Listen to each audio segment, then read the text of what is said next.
इस देश में पहले भी लोक भवनवाद की राजनीति होती रही है, लेकिन एक समय ऐसा भी था जो 60 का दशक है कि जब अकाल था और भारत अमेरिका से अनाज का एक तरह से आयात ही नहीं बल्कि उससे ले रहा था। बावजूद इसके उस समय क्या किसी राजनीतिक दल ने इस बात का प्रचार किया कि साहब वो राशन उनको दे रहे हैं। सवाल ये है कि आपकी जो जिम्मेदारी है, मैं ये मान लेता हूं कि चलिए आर्थिक बदहाली हुई इस देश की कोरोना के इस काल में, लेकिन आप जो दे रहे हैं, आप ये कह सकते हैं कि साहब जो गरीब हैं उनका हम पेट भर रहे हैं तो क्या गुनाह कर रहे हैं। मैं मान लेता हूं कि आप अच्छा काम कर रहे हैं, लेकिन इसे चुनावी एजेंडा बनाना, ये निहायत घटिया किस्म की राजनीति है, ये ओछी राजनीति है। और इससे ये सीधे तौर पर लगता है कि आपने जो सब्जबाग दिखाया था, आप देने तो चले थे 15 लाख रुपया हर अकाउंट में, आप देने चले थे 2 करोड़ नौकरियां हर साल, लेकिन दिया क्या आपने? जब आप नहीं दे सके सरकारी नौकरियां, तो आपने कहा कि साहब जो पकौड़ा है वही रोजगार है, और नौकरियां आप देते कहां से? वो नौकरियां मिलती कहां से? आप तो इस समय जो सारी पब्लिक सेक्टर है उनको बेचने पर लगे हुए हैं। आपने रेलवे के तमाम स्टेशन बेच दिए, एयरपोर्ट बेच दिए, आपने तमाम हाईवे बेच दिए, और इसके अलावा जो भी नवरत्न और मिनी रत्न कंपनियां हैं उनकी भी बोली लगाई हुई है। बीएसएनएल का क्या हाल हुआ? तो रोजगार के जो साधन थे, जो रोजगार के लिए जो संसाधन थे, वो आपने सब खत्म कर दिए और किसके हाथ में दे दिए? उन अंबानी और अडानियों के हाथ में। उनके तमाम कर्जे माफ किए गए पूंजीपतियों के। तब ये सरकार तो नहीं कहती है ना साहब, लेकिन किसानों को एमएसपी हो, चाहे किसानों का को खाद देना हो, लंबी लाइनें लगी हो। ललितपुर में एक किसान की मौत हो गई, लेकिन ये बेशर्मी के साथ ये सरकार इस बात को कहती रहती है कि साहब हम तो खाद उपलब्ध करा रहे हैं, भले ही किसान की हत्या हो जाए। लेकिन अंततः जब उनको लगता है कि उत्तर प्रदेश का जनमानस भारतीय जनता पार्टी के खिलाफ है, उस समय आप केवल 5 किलो अनाज पर आ जाते हैं, 1 किलो नमक पर आ जाते हैं, 1 लीटर तेल पर आ जाते हैं, लेकिन वो भूल जाते हैं कि ये तो अखिलेश यादव ने भी दिया था 2017 के आखिरी दौर में, और उन्होंने तो शक्कर भी, घी भी, ये और चीजें उसमें शामिल थी।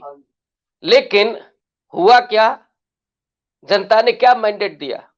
जनता बदलाव चाहती थी और आज भी बड़े पैमाने पर बदलाव चाहती। इसलिए मुझे लगता है कि वो जो शगुफा है, इसको छोड़ने से कुछ होने वाला नहीं है। आपने जो रिपोर्ट में दिखाया कि हर वो व्यक्ति, स्त्री और पुरुष, इस बात को कह रहे हैं कि साहब हरहा से बहुत परेशान है, माने जो आवारा पशु हैं उनसे बहुत परेशान है, और उन पर अगर लगाम नहीं लगाई गई, किसान रात भर सो नहीं पा रहे। और मैं तो इधर एक और दृश्य देख रहा था कि जिन नौजवानों की उम्र है पढ़ाई करने की, वो लाठी लेकर के खेतों का चक्कर लगा रहे हैं रात को। सिर्फ माँ बाप नहीं, वो नौजवान पीढ़ी भी, जिसको आपने सपने दिखाए थे कि रोजगार मिलेगा, जिनके शिक्षा की व्यवस्था होगी, वो तो खेतों का चक्कर लगा रहे हैं रात को। दूसरी तरफ आप 5 किलो अनाज जब दे रहे हैं, तो क्या लोग इस बात को भूल चुके हैं कि साहब महंगाई किस हालत में है? पेट्रोल और डीजल का दाम क्या था और क्या है? थोड़ा बहुत जो घटाया है आपने, और 2 महीने से जो घट बढ़ नहीं रहा है। जब सरकार ये कहती है कि साहब सरकार का तो कोई नियंत्रण नहीं है, वो तो कंपनियां तय करती हैं, तो 2 महीने से क्या हो गया कंपनियों को? ये सीधे तौर पर दिखाता है कि सरकार के हाथ में ही ये दाम है उनका नियंत्रण करना। और सरकार पिछले 4.5 साल से लगातार लोगों का शोषण कर रही थी, उनके जेब से पैसा निकाल रही थी, और आज उन्हीं के जेब से निकाल करके वो 5 किलो अनाज देने जा रही है। तो क्या लोग इस बात को भूल जाएंगे कि उनका महंगाई, रोजगार का सवाल, उनकी आमदनी जो घटी है, उनकी क्रय शक्ति कम हुई है। इसके अलावा पुलिस की प्रताड़ना अलग है। कभी भी मतलब जितनी किस्म की दादागिरी है इस समय कि उत्तर प्रदेश की पुलिस बिल्कुल गुंडा बन गई है। किसी को, चाहे वो दलित हो, पिछड़ा हो, स्त्री हो, उसको क्या न्याय मिल रहा है? उसको थाने में प्रताड़ित किया जाता है। रेहड़ी वाला है, सड़क पर प्रताड़ित किया जाता है। आप रोड पर निकल जाइए तो मोटरसाइकिल लिए हो तो वहां पर पुलिस वाला प्रताड़ित करता है। और बेशर्मी के साथ जहां बलात्कार हुए वहां पुलिस अपराधियों के पक्ष में खड़ी हुई थी। ऐसे हालातों में आप जो राजनीति कर रहे हैं वो एक तो बहुत घटिया किस्म की राजनीति है। और मैं समझता हूं कि जो ये समझ रहे हैं कि इससे चुनाव जीते जाएंगे, मुझे नहीं लगता है कि इससे बहुत प्रभाव पड़ने वाला है। हाँ, ये जरूर है कि बमुश्किल से समाज का वही 5% हिस्सा है जिसे लग रहा है कि साहब मुफ्त का दे रही है सरकार, और इसलिए हमारे लिए भारतीय जनता पार्टी की सरकार ठीक है। जिनको महंगाई और इस सब से बहुत लेना देना नहीं है, जो सोचते नहीं हैं, जिनका चिंतन कमजोर हो गया है, जिन्हें भविष्य अपने बच्चों का नहीं दिखाई देता, उन पर तो हो सकता है कि भाई प्रभाव पड़ जाए। लेकिन 95% लोग, उसमें चाहे मिडिल क्लास हो, यहां तक कि जो उसमें थोड़ा सा उच्च तबका है, वो भी परेशान है। और अब वो मिडिल क्लास इस बात को नहीं कह पा रहा है कि साहब जेएनयू में जो फीस दी जाती थी उसमें टैक्स पेयर का पैसा होता था। आज नरेंद्र मोदी 9,000 करोड़ के हवाई जहाज में घूम रहे हैं, 22,000 करोड़ का सेंट्रल विस्टा का प्रोजेक्ट चल रहा है, हजारों करोड़ रुपया बहा दिया विज्ञापन पर। आज वो टैक्स पेयर का पैसा नहीं है क्या? आज कैग कहां गया है? जब आचार संहिता लगने के पहले लगातार रोज ही 2-2, 3-3 रैलियां उत्तर प्रदेश में हो रही हैं। उसमें राजनाथ सिंह से लेकर के गृह मंत्री अमित शाह, कभी नरेंद्र मोदी, कभी योगी आदित्यनाथ, या और जो तमाम मंत्री हैं, जो तमाम भारतीय जनता पार्टी के नेता हैं, वो सरकारी खर्चे पर बड़ी बड़ी रैलियां कर रहे हैं। मनरेगा मजदूरों को ढो करके लाया जा रहा है रोडवेज बसों से, और वहां पर प्रधानमंत्री का प्रवचन सुनाया जा रहा है। तो क्या लोग उस प्रवचन को सुन करके अपने रोटी और रोजगार के सवाल को भूल जाएंगे क्या? महंगाई को भूल जाएंगे क्या? बच्चों की शिक्षा और दवाई को भूल जाएंगे क्या?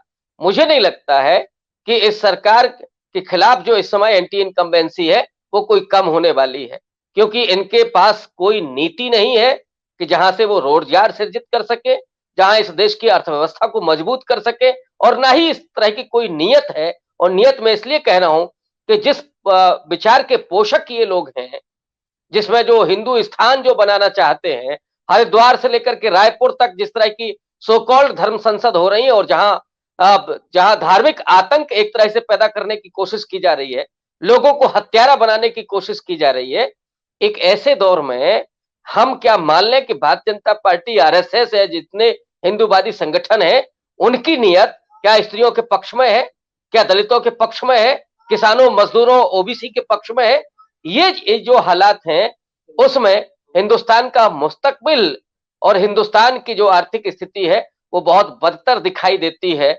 और हिंदुस्तान का जनमानस, चाहे उसमें उत्तर प्रदेश के लोग हों या दूसरे लोग हों, वो ये चाहते हैं कि इस सरकार से विदा ली जाए और एक फिर नए रास्ते पर निकला जाए, जहां उत्तरदायी सरकार हो, जो किसी के लिंच करने का समर्थन ना करती हो, जो लोगों के नागरिक अधिकारों को बहाल रखती हो। आज जस्टिस रामन्ना ने जो कहा कि आर्टिकल 19 और 21 दोनों संविधान की आत्मा है, तो क्या 19 और 21 की बहाली है इस देश में?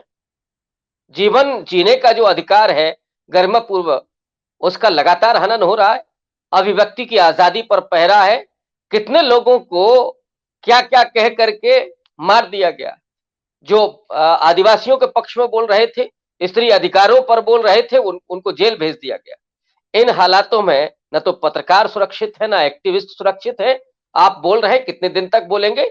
हम लोगों को भी आशंका होती है, लेकिन इसमें कोई दो राय नहीं है कि अभी तो संविधान है, और जब तक ये संविधान है, और मैं नहीं समझता कि ये विचारधारा के लोग इसका कुछ बिगाड़ पाएंगे। ये आए हैं, चंद दिनों के मेहमान हैं, इनको भी लोग देखना चाहते थे और उन्होंने देख लिया, परख लिया, समझ लिया। अब विदाई सुनिश्चित लगती है। और आप हमसे जुड़े रहने के लिए सब्सक्राइब करें YouTube पर, फॉलो करें ट्विटर पर और लाइक करें Facebook पर। और ज्यादा जानकारी के लिए आपको टाइप करना होगा सिर्फ न्यूज़ नशा।